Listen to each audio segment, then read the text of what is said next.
My name is McGinnis D, and I'd like to tell you about this book that I read. Now, before I tell you the title, you're going to need a moment to prepare, because it's a fantastic title. So, while you're preparing, I'll tell you that it's a young adult novel by Sherman Alexie, and it is called The Absolutely True Diary of a Part-Time Indian.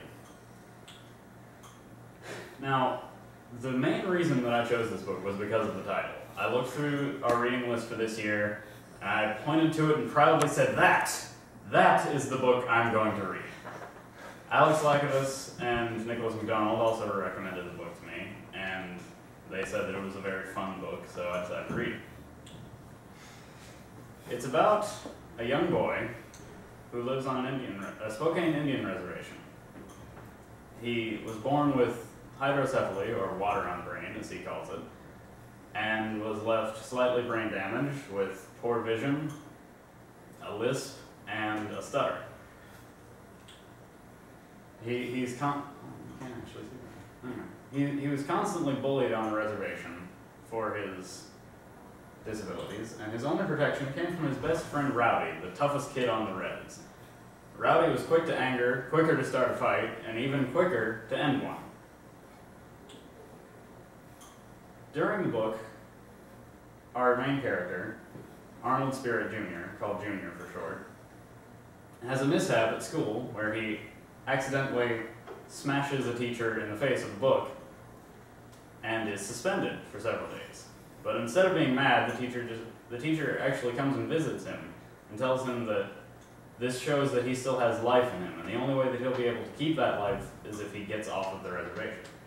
So he decides to attend the white people's school, Reardon, outside of the reservation, where he is bullied for not being white, where on the reservation he's bullied for wanting to be.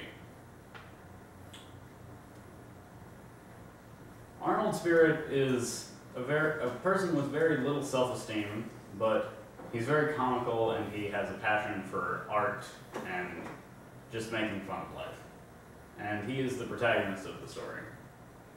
Rowdy, his former best friend, starts out as a secondary character and a protagonist, but later becomes sort of antagonistic because when Junior goes to Reardon, Rowdy feels betrayed, like Junior doesn't think that it's good enough to be an Indian. And so Rowdy's replacement and Junior's new best friend at Reardon is Gordy, who is the resident know-it-all. He knows a lot of things, and he likes to remind people that he does. Some other characters are Penelope, Junior's girlfriend at the high school, Junior's disappearing sister Mary, and his loving parents, Mr. and Mrs. Spirit.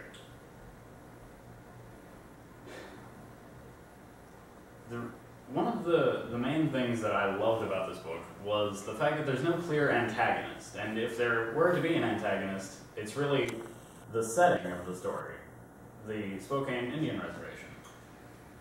Junior talks about how the reservation seems to swallow people up and spit them out without their hope, and he wants to get away and actually live a good life. And actually, the book handled the issues in it so well, racism mainly, and just prejudice and coming of age in general, that I didn't actually have a least favorite element. What drew me to the book were the lifelike characters and the casual writing and all of the amusing doodles. As my recommendation, I would say that anyone should read this book. Anyone and everyone. Normally I would have some kind of condition, like if you want to learn more about, but no, this is a great book. It tells the story of a kid who has to learn very, very difficultly, that's not a word, how to grow up. And it deals with how he feels like hope is for white people. And it's just such a powerful and moving and charming and funny and sweet and sad and hilarious and brilliant story, and I loved it.